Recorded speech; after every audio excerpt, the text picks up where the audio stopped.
मित्रांनो नमस्कार.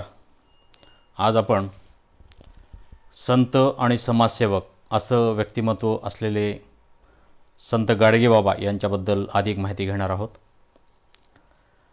जन्म 23 फेब्रुवारी 1876. जन्म कोतेगाव, शेंडगाव असं सुद्धा त्याला म्हणतात. मित्रांनो, राज्यातील एक कीर्तनकार, संत आणि समाजसुधारक होते.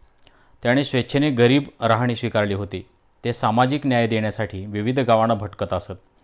गाडगे महाराजांची सामाजिक न्याय सुधारणा आणि स्वच्छता या विषयात जास्त रुची होती.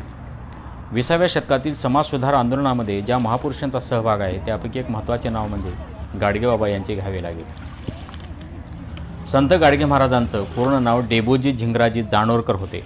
त्यांच्या वडिलाचे नाव झिंगराजी राणोजी जानोरकर तर आईचे नाव सखोबाई झिंगराजी जानोरकर हे होते. गाडगे महाराज हे वैज्ञानिक दृष्टिकोन असलेले प्रसिद्ध समाजसुधारक होते. दीनदलित आणि पीडितांच्या सेवेमध्ये आपला संपूर्ण आयुष्य व्यतीत करणारे गाडगेबाबा हे संतांमधील सुधारक आणि सुधारकामधील संत होते. त्यांचं कीर्तन म्हणजे लोकप्रबोधनाचा एक भाग असे. आपल्या कीर्तनातून समाजातील दांभिकपणा, रूढी परंपरा यावर ते टीका करत समाजाला शिक्षणाचे महत्त्व पटवून देताना स्वच्छता आणि चारित्र्य यांचे शिक्षण गाडगेबाबा देत. गाडगेबाबा म्हणजे एक चालती बोलती पाठशाळा होती.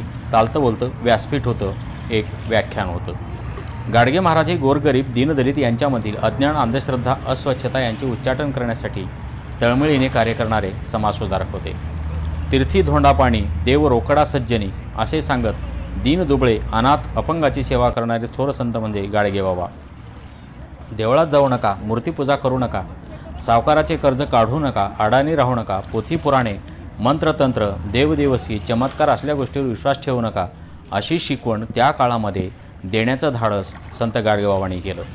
माणसात देव शोधणाऱ्या संताने लोकांनी दिलेल्या देणग्यातील पैशातून रंजल्या गांजल्या अनाथ लोकांसाठी महाराष्ट्र ठिकठिकाणी धर्मशाळा, अनाथालये, आश्रम व विद्यालये सुरू केली. रंजले गांजले दीन दुबळे, अपंग, अनाथ हेच त्यांचे देव आणि दैवत. या देवातच गाडगेबाबा अधिक रमत असत. डोक्यावर झिंजा, त्यावर खापराच्या तुकड्याची टोपी, एका कानात कवडी तर दुसऱ्या कानात फुटक्या बांगडीची काच, एका हातात झाडू दुसऱ्या हातात मडके असा त्यांचा वेश असे आणि सोबत अंगावर फाटलेले कपडे. समाजातील अज्ञान, अंधश्रद्धा, भोळ्या समजुती, अनिष्ट रूढी परंपरा दूर करण्यासाठी त्यांनी आपले संपूर्ण आयुष्य वेचले. यासाठी त्यांनी कीर्तनाच्या मार्गाचा अवलंब केला. आपल्या कीर्तनातील श्रोत्यांनाच विविध प्रश्न विचारून त्यांना त्यांच्या अज्ञानाची, दुर्गुण व दोषाची जाणीव करून देत असत. त्यांचे उपदेशही साधे सोपे असत. चोरी करू नका, सावकाराकडून कर्ज काढू नका, व्यसनांच्या आहारी जाऊ नका, देवाधर्माच्या नावाखाली प्राण्यांची हत्या करू नका, जातीभेद व अस्पृश्यता पाळू नका असे ते आपल्या कीर्तनातून साध्या आणि सोप्या भाषेमध्ये लोकांना समजेल अशा वाक्यरचनेमध्ये सांगत असत. देव दगडात नसून तो माणसात आहे हे त्यांनी सर्वसामान्यांच्या मनावर ठसविण्याचा प्रयत्न केला. त्यासाठी विविध उदाहरणे दिली. ते संत तुकाराम महाराजांना आपले गुरु मानित. मी कोणाचा गुरु नाही, मला कोणी शिष्य नाही असे ते कायम म्हणत. आपले विचार साध्या भोळ्या लोकांना समजण्यासाठी ते ग्रामीण भाषेचा उपयोग करत असत. मी कोणाचा गुरु नाही, मला कोणी शिष्य नाही. खरं तर या ओळीचा आजच्या तथाकथित प्रस्थापित कीर्तनकारांनी जरूर बोध घेतला पाहिजे, यावर त्यांनी विचार केला पाहिजे. गाडगेबाबांनी संत तुकारामाच्या नेमक्या अभंगाचा मुबलक वापरही वेळोवेळी केला. देवभोळ्या माणसापासून ते नास्तिकापर्यंत कोणत्याही वयोगटातील लोकांना गाडगेबाबा आपल्या कीर्तनात सहजपणे गुंतवून ठेवत. आपले तत्त्वज्ञान पटवून देत त्यांच्या कीर्तनाचे शब्दचित्र उभे करून माझ्या ताकदीबाहेरचे काम आहे असे उद्गार बाबांचे चरित्रकार प्रबोधनकार ठाकरे यांनी आपल्या पुस्तकामध्ये काढलेले आहेत. संत गाडगे महाराजांविषयी ज्या काही लोकांनी आपली मतं नोंदवलेली आहेत त्यांनी त्यांचे ठामपणा हाच त्यांचा उद्देश होता हे त्यांनी मनोमन सिद्ध केलेलं आहे. अज्ञान, अंधश्रद्धा, अस्वच्छता यांचे उच्चाटन करण्यासाठी तळमळीने कार्य करणारे, तीर्थी धोंडा पाणी आणि देव रोकडा सज्जनी असे सांगणारे संत गाडगेबाबा त्या काळातील फार मोठे समाजसुधारक होते, विद्रोही होते आणि बंडखोरसुद्धा होते. मंत्रतंत्र, देवदेवस्की, चमत्कार असल्या गोष्टीवर विश्वास ठेवू नका अशी शिकवण देण्यासाठी माणसामध्ये फार मोठं धाडस असावं लागतं आणि हे धाडस त्या काळामध्ये संत गाडगेबाबांनी केलेलं आपल्याला दिसून येतं. माणसात देव शोधणाऱ्या या संताने लोकांनी दिलेल्या देणग्यातील पैशातून रंजल्या गांजल्या अनाथ लोकांसाठी महाराष्ट्रात ठिकठिकाणी धर्मशाळा, अनाथालये, आश्रम व विद्यालये सुरू केली. रंजले गांजले दीन दुबळे अनाथ हेच त्यांचे देव. या देवातच गाडगेबाबा अधिक रमत असत. डोक्यावर विशिष्ट प्रकारच्या झिंजा घेऊन लोकांना उत्तम प्रकारची शिकवण देण्याचा जणू काय ठेका त्यांनी घेतलेला आपल्याला दिसून येतो. गाडगे महाराजांचा जन्म अमरावती जिल्ह्यातील शेणगाव येथे झाला. हे त्यांच्या आईच्या माहेरी मूर्तिजापूर तालुक्यातील दापुरे येथे त्यांच्या मामाकडे त्यांचे बालपण गेले. त्यांच्या मामाची बरीच मोठी शेतजमीन होती. लहानपणापासून त्यांना शेतीत रस होता. विशेषतः गुरांची निगराणी राखायला त्यांना फार आवडे. त्यांचे वडील झिंगराजी हे परीट होते. आई सखूबाईने त्यांचे नाव डेबूजी असे ठेवले होते. डेबूजी लहान असताना त्यांचे वडील दारूच्या व्यसनापायी मृत्युपकी पडले. त्यामुळे डेबूजींची घरची परिस्थिती अत्यंत गरिबीची असल्याने लहानपणापासूनच गुरे राखणे, नांगर चालवणे, शेतीवाडी करणे अशी कामे ते करत असत. त्यांना कामाची खूप आवड होती. स्वच्छता हा त्यांचा विशेष गुण होता. डेबूजीचे लग्न लहानपणी झाले होते. त्यांना 4 मुली होत्या, पण ते संसारात फारसे रमले नाहीत. घरदार सोडून अवघ्या समाजाचा संसार सुधारण्यासाठी ते घराबाहेर पडले. सामाजिक सुधारणा 1892 साली त्यांचे लग्न झाले. त्यांच्या मुलीच्या बारशाच्या दिवशी त्यांनी रूढी परंपरेने दारूवटणाच्या वंटाचे गोडधोडाचे जीवन दिले होते. हा त्या काळातील परंपरेला दिलेला छेद होता आणि इथूनच त्यांच्या समाज सुधारणेची सुरुवात झालेली आपल्याला पाहायला मिळते. गावात कोणाचे काही आडले नडले, कोणीही काही काम करावायचे असले की गाडगे महाराज स्वतःहून पुढे येत.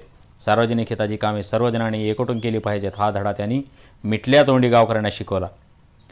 दिनांक 1 फेब्रुवारी 1905 रोजी त्यांनी घरादाराचा त्याग करून संन्यास स्वीकारला. त्यांनी तीर्थाटन केले, अनेक ठिकाणी भ्रमण केले. वनवासात त्यांनी लोकसेवेचे व्रत सोडले नाही. कोठी कोणी अडचणी सापडलेला असल्यास त्याला आपण होऊन मदत करायला धावायचे. मदत करून कोणत्याही फळाची अपेक्षा न ठेवता आपल्या वाट्याने निघून जायचे हा त्यांचा खाक्या असायचा. ते सतत एका खराटाजवळ घेऊन बाळगायचे आणि स्वच्छ करत रस्ते झाडील मोकळे करत असत. अंगावर गोडधडी वजा फाटके तुटके कपडे आणि हातात एक फुटका गाडगी किंवा भोपळ्याचा भाग असा त्यांचा वेश असे. त्यामुळेच लोक त्यांना गाडगे बाबा म्हणू लागले. ते ज्या गावात जात ते गाव स्वच्छ झाडून करत असत. सार्वजनिक स्वच्छता, अंधश्रद्धा निर्मूलन ही तत्त्वे समाजात रुजवण्यासाठी त्यांनी सातत्याने सक्रिय राहून जीवापाड प्रयत्न केले. समाजातील अज्ञान, अंधश्रद्धा, भोळ्या समजुती, अनिष्ट रूढी परंपरा दूर करण्यासाठी त्यांनी सर्व आपले आयुष्य वेचले. यासाठी त्यांनी कीर्तनाच्या मार्गाचा अवलंब केला. आपल्या कीर्तनात ते श्रोत्यांना विविध प्रश्न विचारत त्यांच्याकडून उत्तरे घेत आणि मग त्यातून सखोल असं मार्गदर्शन बाबा करताना आपल्याला दिसून येतात. म्हणून मित्रांनो, आजच्या काळामध्ये फार मोठं काम गाडगेबाबांचं समाजाने स्वीकारलेलं आपल्याला पाहायला मिळतं आणि हाच परंपरा, हाच वसा पुढे चालवणं आपलं अत्यंत महत्त्वाचं काम आहे. अमरावती विद्यापीठाला गाडगेबाबांचे नाव देऊन संत गाडगेबाबा अमरावती विद्यापीठाचे नामकरण करण्यात आलेले आहे.